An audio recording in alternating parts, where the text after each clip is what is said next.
On te remercie, Seigneur, de venir en nous et de nous parler, de nous habiter et de faire tes œuvres, Seigneur, à travers nous. Au nom du Père, du Fils et du Saint-Esprit. Amen. J'aimerais simplement faire un petit rappel parce qu'on avance et avec le temps, peut-être qu'on se rappelle pas toujours de ce qu'on a vu. Et très rapidement, les grands titres de nos sessions.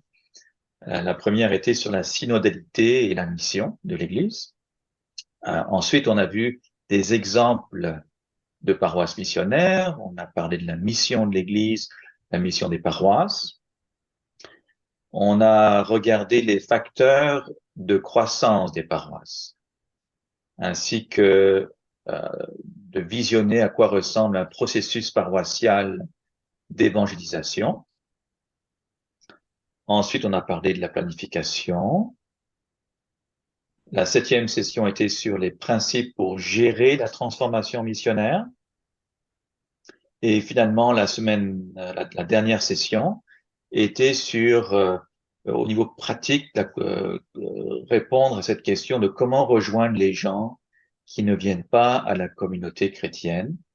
Donc, des pistes pour cela, il y a bien des façons de le faire.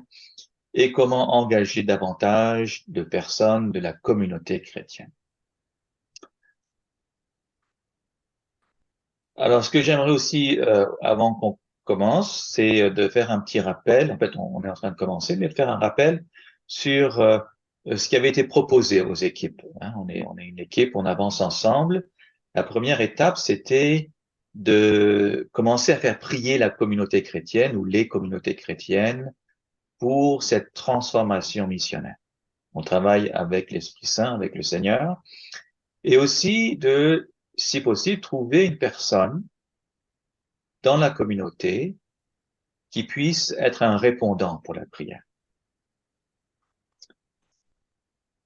La deuxième étape, c'est d'avoir une équipe. Donc le prêtre, il peut avoir un conseil de pastoral, mais euh, c'est aussi bien d'avoir une équipe missionnaire, c'est-à-dire des personnes qui sont passionnées par la mission, par l'évangélisation, par le renouvellement de la paroisse, qui veulent partager leur foi, et qui ont aussi, on cherche des personnes qui peuvent planifier, aider le prêtre à planifier.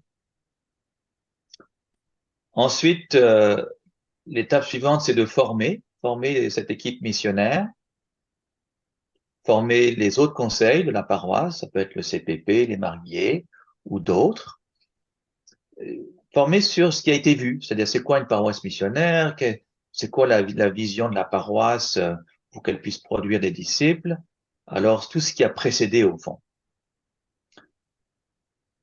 Et plus récemment, on avait parlé de trouver un répondant pour l'évangélisation, c'est-à-dire une personne dans la paroisse qui va proposer peut-être des programmes, des façons d'évangéliser pour rejoindre les gens qui ne sont pas à l'église ou qui viennent peu à l'église.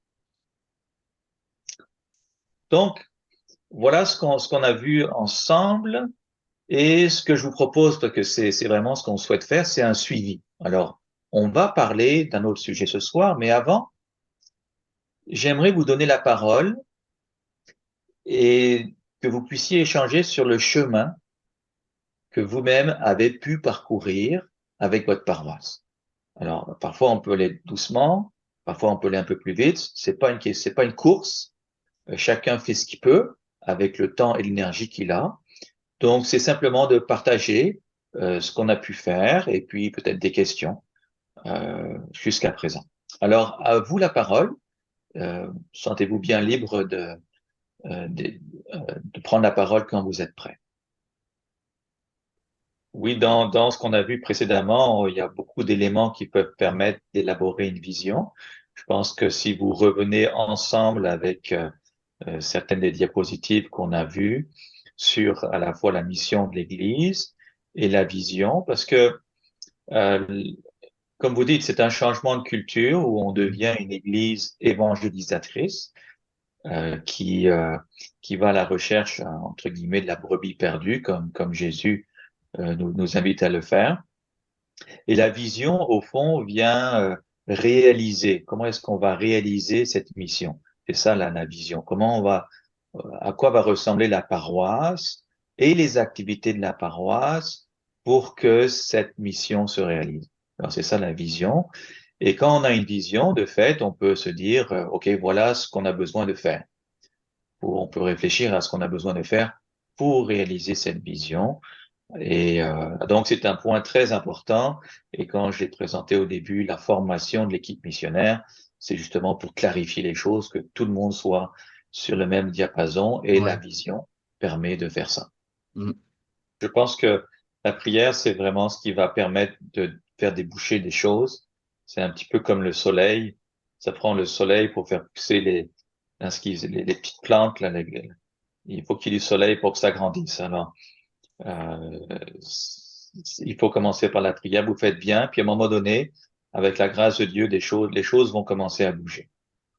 Oui, alors d'abord, je veux remercier tout le monde qui partage, ceux qui écoutent, parce que c'est en échangeant sur nos expériences qu'on peut grandir ensemble, se donner des idées, et l'Esprit Saint passe à travers chacun d'entre nous, à travers nos tentatives, ce qu'on essaye de faire. Alors, c'est vraiment bien, et on s'écoute mutuellement, on se soutient mutuellement. Euh, Deux petites choses, je pense qu'on pourra prendre une pause aussi avant qu'on continue. Les visites aux malades, je pense que c'est Jean-Marie qui avait parlé des visites où quand on apporte la communion. Alors, on sait que Jésus, une bonne partie de son ministère était auprès des personnes qui étaient malades. Et il a prié pour elles, et avec la foi, bien sûr, l'Esprit Saint euh, a guéri les personnes euh, pour lesquelles Jésus priait. Donc ça, c'est une façon d'évangéliser. Si nous connaissons des gens qui soient catholiques ou non catholiques, et que nous avons des gens dans les paroisses qui sont prêtes à faire des visites, entre guillemets, pastorales, eh bien, c'est une façon de rentrer en contact avec les gens du milieu et d'apporter le visage de l'Église, de l'Évangile, pour l'écoute, à écouter les gens. Souvent, des gens qui peuvent être seuls, des gens qui peuvent être en deuil ou en souffrance, donc une écoute, un encouragement et de proposer de prier pour elles. Proposer, même si les gens ne sont pas catholiques, on peut dire, ben, nous sommes de la paroisse et on, on vous propose, si vous voulez, de prier pour vous maintenant et faire une prière avec la personne. Donc, ça fait partie des façons concrètes d'aller vers les gens, de montrer le vrai visage de l'Église et de laisser, au fond, à l'Esprit Saint la place d'être le témoin vivant de Jésus dans leur vie. Vous voyez, c'est ça, au fond, c'est de laisser les gens découvrir Jésus à l'œuvre. C'est pour ça que la prière est tellement importante, non seulement avec la communauté, mais quand on peut prier pour les gens, quand on a l'occasion, un à un, comme Jésus le faisait, de prier pour les personnes. Ça peut nécessiter, c'est une petite formation. Si vous pensez que les gens ont besoin d'une petite formation pour faire ça comme il faut, eh bien, je vous encourage à le faire. Un autre élément, oui, alors la catéchèse, excellent. Il y a aussi un aspect missionnaire qu'on peut donner aux catéchèses, dans le sens où il faut se rappeler que le but de la catéchèse, c'est pas simplement la réception des sacrements. On sait que c'est un modèle qui fonctionne pas beaucoup avec les jeunes. Hein, on dit première communion, première confession, la confirmation, et après ils disparaissent. On sait que même si on fait bien des efforts, eh bien, ça change pas souvent le cycle. Il y a un prêtre du diocèse d'Ottawa qui a été le fondateur des Compagnons de la Croix, Bob Bédard. Lui, il a enseigné pendant des années les jeunes. Et il dit, il y a une chose qui a fonctionné pour lui, c'était de donner cette dimension missionnaire à la catéchèse, où il invitait les jeunes à faire une prière de don de soi à Dieu. Il disait, ben, l'évangile, il faut y répondre. Et il proposait aux jeunes cette prière, c'est Jésus, je te donne ma vie, viens dans mon cœur, des petites prières où il y a un engagement, il y a un don de soi qui est fait. On pourrait en reparler à un moment donné. Ce serait peut-être intéressant de faire une session là-dessus, plus en détail. Mais lui, il a dit, c'est quand les jeunes font et décident personnellement de suivre Jésus que éventuellement il y a une suite après la confirmation.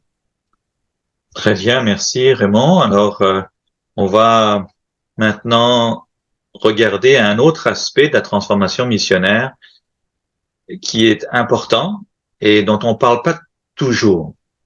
En fait, j'ai apporté ce sujet parce que j'étais à un rassemblement il y a un peu plus qu'une semaine au Québec où ils ont parlé des paroisses missionnaires. Un des éléments qui était ressorti dans les discussions parmi les prêtres, c'est que ils avaient vraiment jamais reçu une formation, même au séminaire, sur le leadership, un leadership missionnaire.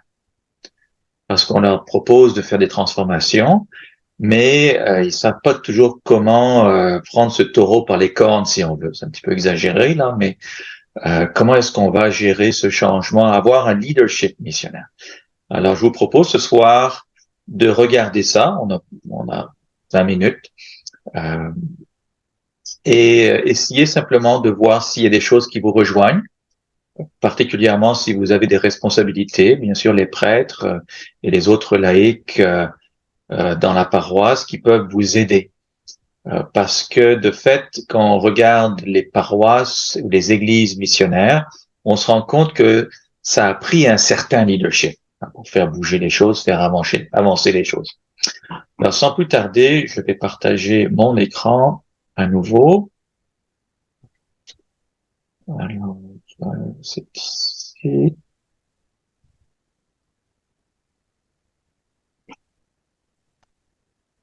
Non. Le leadership missionnaire. Vous voyez la diapositive? Oui. Alors, j'avais fait celle-ci parce que je pensais qu'on aurait peut-être le temps de partager à la fin. Alors, je vous proposais de prendre des notes et ensuite on aurait partagé sur le contenu, mais ça va être un petit peu serré. Bien sûr, euh, si vous pouvez prendre quelques notes de ce qui vous rejoint. Qu'est-ce qui vous parle aujourd'hui? Alors, pourquoi le leadership? Eh bien, parce que finalement, il y a pratiquement pas de changement qui se fait dans une organisation. On va parler des organisations en général, ça s'applique à l'Église bien sûr, mais pas de changement sans leadership. Et que notre aptitude au leadership, eh bien, va déterminer notre efficacité à transformer une paroisse. Donc, si nous voulons avoir un impact, eh bien, il est important de développer son leadership. On a un petit schéma ici qui explique ça. Vous voyez, s'il y a, si on n'a pas vraiment de leadership, eh bien, il y a certaines choses qu'on peut faire. Disons qu'ici, dans ce schéma, il y a 9 choses qu'on peut arriver à faire. Par contre, si on développe son leadership, on voit là à gauche, le niveau de leadership monte, eh bien, il y a une quantité beaucoup plus importante de choses qui sont possibles dans une paroisse ou à travers son ministère parce qu'on a développé son leadership. Et je parle de développer le leadership parce que c'est quelque chose qui peut s'apprendre. Même si personnellement on se dit moi je suis pas un leader, eh bien quand on regarde les leaders en général dans notre monde, quel que soit au fond politique ou religieux ou autre, eh bien les leaders, les études montrent qu'ils exercent, ils appliquent des principes communs et ça peut être appris. Alors ça prend simplement un désir et la foi que oui je peux apprendre certains éléments et que j'ai besoin d'apprendre des éléments sur le leadership.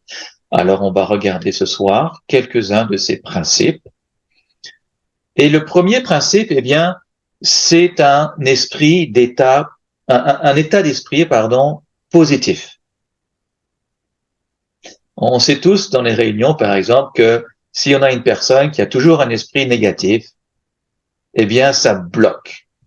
Hein, c'est difficile parce qu'on veut proposer des choses, on croit qu'on peut avancer, mais des personnes disent, bah, on l'a déjà fait, on a déjà essayé, ça fonctionnera pas, puis blabla, puis c'est toujours négatif, ce qui fait qu'après on fait rien.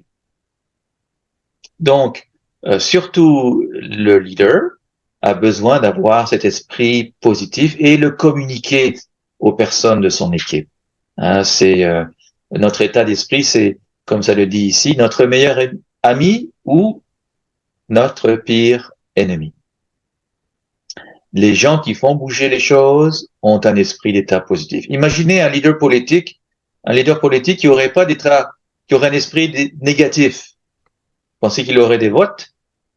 Hein, c'est oh non, ça fonctionnera pas, on a déjà essayé. Non, on voit les leaders, ils ont une vision, ils y croient et ils communiquent cet état d'esprit avec les personnes qui les entourent. Deuxième principe de leadership, les leaders, et là on voit des prêtres, il y a 2 prêtres de paroisse dont on a vu les paroisses qui se sont renouvelées. Il y a aussi un pasteur évangélique, Rick Warren. Eh bien, ils ont une passion pour l'évangélisation. Et on sait que, au fond, Jésus, c'était l'évangélisateur. L'Église continue la mission de l'Église. Et que, animé par l'Esprit Saint, on devient missionnaire. C'est pour ça encore, on l'a répété souvent ce soir, cette intimité avec le Christ, être uni au Christ, permet non seulement de faire déboucher des activités, mais nous-mêmes d'être renouvelés dans notre passion de partager l'Évangile.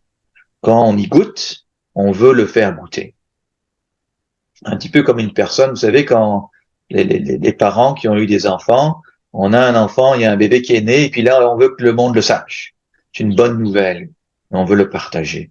Alors quand on se réapproprie la bonne nouvelle dans la prière, les sacrements, la lecture des évangiles, eh bien, on a d'autant plus le goût de partager avec les autres. Mais encore une fois, c'est bien de le faire seul, mais un leadership fait qu'on va le faire avec d'autres personnes, et notamment les paroissiens. Troisième principe. Ça, c'est, bon, vous voyez, là, on le voit un petit peu, c'est pas toujours facile d'être un leader. Quand on veut personnellement, ou on veut inviter des gens à faire, à changer, à aller plus loin, à dépasser nos limites, eh bien, c'est pas toujours reçu comme il faut. Et des gens peuvent s'opposer à nous, ils sont pas d'accord avec nous. Et par contre, il faut regarder le fait que Jésus lui-même, hein, il était contredit. Et malgré qu'il ait un leadership parfait, le modèle parfait du leader, eh bien, il était contredit par les personnes autour de lui. Il a été traité de glouton. Dans l'évangile de Luc, on voit qu'il était traité d'ivrogne. Il a été donc mécompris, critiqué, accusé d'être possédé. Et ça, c'est des choses qui arrivent quand on veut faire bouger les choses, même si on est à 100% sur la bonne voie. Il y a un prix à payer que tout le monde va pas forcément être gentil avec nous. Ça, c'est le principe numéro 3. Un autre principe au niveau du leadership, c'est d'être en état d'apprentissage continu. Donc, les leaders, ils sont compétents dans leur domaine et ils continuent à apprendre et à se développer. Rappelez-vous de Rick Warren, qui, lui, jeune pasteur, a lu tout ce qu'il pouvait sur la croissance des églises. Il a lu des livres, il a vu des vidéos pour s'équiper lui-même. Donc, lire des livres, quand c'est possible, même de visiter d'autres paroisses ou même d'autres églises qui sont plus vivantes, qui peuvent nous donner des idées, réseauter avec d'autres qui veulent aussi vivre cette transformation. C'est ce qu'on fait ce soir, au fond. Et on se rappelle de la parole de la Bible qui dit que par un seul homme intelligent, une ville se peuple. Alors ça, c'est un élément qu'il faut pas oublier. Oui, la prière, mais aussi de se former, de s'alimenter d'expériences d'autres personnes. Et, euh, et ça nous permet euh, de voir, d'avoir cette vision dont on parlait aujourd'hui. Une autre façon d'apprendre, eh bien, c'est par l'expérience. Une, une, une façon qui est tout à fait naturelle, c'est d'apprendre par l'expérience. On essaye des choses et parfois ça fonctionne pas. Et c'est correct. On le sait, on apprend à marcher quand on est un jeune enfant et on tombe. On apprend à faire de la bicyclette, on peut tomber. On apprend à faire du ski, on va tomber. On se relève. Et c'est à force d'essayer des choses, des tentatives répétées, et d'avoir même des échecs dans sa vie, qu'on apprend et qu'on acquiert l'expérience nécessaire à la croissance et à la réussite. Quand on parle de réussite, c'est réussir à porter du fruit pour l'évangile, faire des disciples. Mais ça fait qu'il faut qu'on essaye. Euh, voilà, donc les organisations du monde, en général, eh bien, elles vont jusqu'à encourager les tentatives répétées et même on accepte de faire des erreurs. Les échecs sont des opportunités d'apprentissage. Les échecs sont des opportunités d'apprentissage. Le cinquième principe, au niveau du leadership, eh bien, c'est de savoir s'entendre avec les autres. Ça peut prendre du temps avant d'en être capable de s'entendre avec tout le monde. Pas facile. Il y a des affinités naturelles avec certaines personnes, d'autres affinités qu'on n'a pas avec certaines personnes. Pourtant, en tant que leader, on doit autant que possible apprendre à accueillir, écouter, voir le positif chez les personnes. Alors il y a cette petite phrase ici, c'est intéressant, qui dit diriger, c'est d'abord toucher les cœurs avant de demander un coup de main. Être capable de rentrer en relation. D'ailleurs, c'est la même chose pour l'évangélisation. Si on veut amener quelqu'un à l'évangile, il faut être capable de rendre service, de créer une relation, et éventuellement on peut proposer à la personne soit de lire l'évangile, de venir dans un petit groupe, de venir à l'église. Mais il faut avoir créé cette relation et de toucher le cœur des personnes. Alors Theodore Roosevelt, président des États-Unis, disait que l'ingrédient le plus important dans la formule du succès est d'apprendre à bien s'entendre avec les autres. Pour les personnes qui sont mariées, on le sait aussi, hein, parfois ça fonctionne, ça peut y avoir des petites disputes, on se demande pardon, tourne la page, on continue. Alors, on apprend à s'entendre. C'est pas toujours automatique et parfait, les relations. Un autre élément du leadership, c'est non seulement de s'entendre avec les autres, mais c'est de travailler avec les autres. Alors Paul Getty, c'était un industriel philanthrope américain qui a fondé la Getty Oil Company. Et pour lui, il faut travailler avec les autres leaders. Et il n'y a pas de leadership si la confiance n'est pas établie avec les autres responsables et qu'on agit en passant par-dessus les autres. Un leader ne passe pas au-dessus des autres, même s'il a l'autorité, même si un responsable de paroisse dit c'est moi qui suis le responsable ultime, tu sais, dans le droit canon, il dit que le prêtre est responsable, le curé est responsable. Par contre, il ira pas bien loin s'il fait les choses par lui-même, en passant par-dessus les autres. Bon, il faut regarder aussi les équipes qu'on a et de bien choisir les personnes avec qui on travaille. Parce que, encore une fois, il peut y avoir des personnes, si c'est toujours du négatif, ben, même si on est avec elles, on travaille avec elles, on essaye, ça avance pas. Donc, ça n'empêche pas qu'il faut choisir les personnes avec qui on travaille, tout en respectant tout le monde, mais il faut avancer avec les personnes qui veulent avancer. Donc, on transforme la paroisse avec les personnes qui le veulent, à travers les autres. Principe numéro 7, c'est de savoir aussi apprendre à gérer pour le changement. Motiver et inspirer en communiquant une vision claire de ce qui est à accomplir. C'est bien parce qu'on en a parlé de la vision. Et oui, il faut s'arrêter. C'est François, je pense, qui a parlé de ça. Il faut s'arrêter avec son équipe et savoir où est-ce qu'on s'en va. Bien sûr, ça n'empêche pas qu'on peut commencer à faire des choses, prier, faire des visites, accueillir les gens. Bon, il y a bien des choses qu'on peut faire, mais quand même, la vision nous permet de pas faire tout sans coordination, sans trop savoir où est-ce qu'on s'en va. C'est important de s'arrêter parce que la vision, quand c'est clair, eh bien, ça motive. Les leaders ont une vision claire de ce qu'ils veulent accomplir.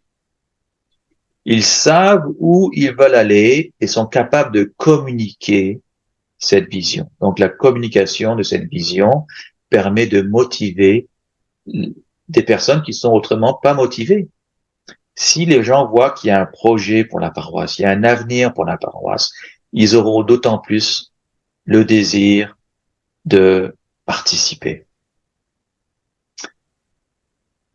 Alors, la question de la planification, une fois qu'on a une vision, on peut aussi planifier. Qu'est-ce qu'on fait en premier pour réaliser cette vision?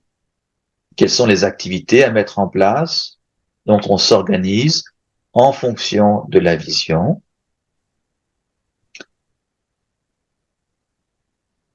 Et on peut se fixer, oui, les priorités et développer d'autres leaders. Parce que, bien sûr, que le prêtre, à un moment donné, il y a un certain nombre de choses qu'il peut faire, mais on l'a vu au début, un bon leadership va travailler avec les autres et de développer, si possible, d'autres leaders, même si c'est des petites tâches. Encore une fois, c'est des choses qui peuvent prendre du temps, mais au moins on sait que c'est vers ça qu'on doit s'orienter.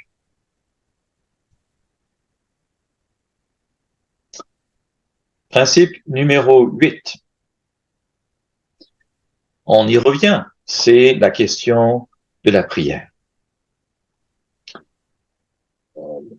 Dans le 3e chapitre des Proverbes, du livre des Proverbes, il est dit « Aie confiance en Yahvé de tout ton cœur.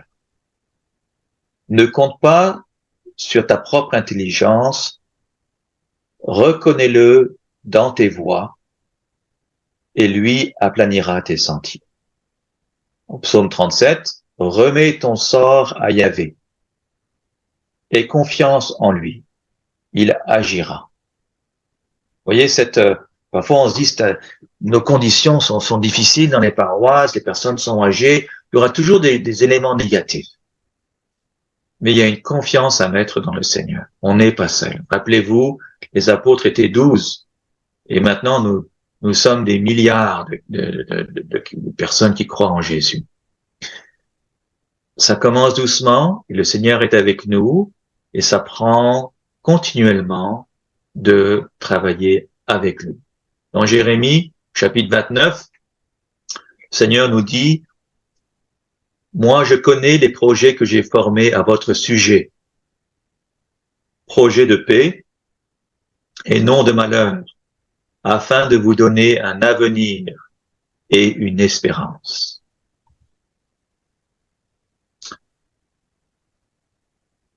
Et finalement, le dernier principe, c'est le courage. Les leaders ont le courage et la persévérance face aux difficultés qui vont forcément apparaître. les leaders ont le courage de prendre des risques, de faire les choses différemment, de faire face à l'adversité. Et on verra toujours des personnes qui vont résister au changement et qui sont confortables dans leurs petites habitudes, même si l'Église est en train de mourir, eh bien, ils sont pas prêts à changer. Pourtant, on n'a pas vraiment le choix, on le sait, et on sait qu'il faut faire Église autrement, trouver des façons nouvelles, et c'est Jean-Paul II lui-même qui nous invite à, à, à avoir des nouvelles méthodes, changer nos méthodes pour rejoindre les gens de nos milieux. Saint Paul dit, ne nous lassons pas de faire le bien, car le moment venu, nous récolterons si nous ne perdons pas courage. Ça, c'est dans les épîtres aux Galates, lettres aux Galates. Jacques, l'apôtre Jacques, lui dit, heureux l'homme qui tient bon dans l'épreuve, car une fois éprouvé, il recevra la couronne de vie que le Seigneur a promise à ceux qui l'aiment. Donc, ça termine pour ce soir les quelques principes qui peuvent nous aider à, à, à améliorer ou à grandir dans son leadership. Merci tout le monde. Merci beaucoup. On se dit à la prochaine.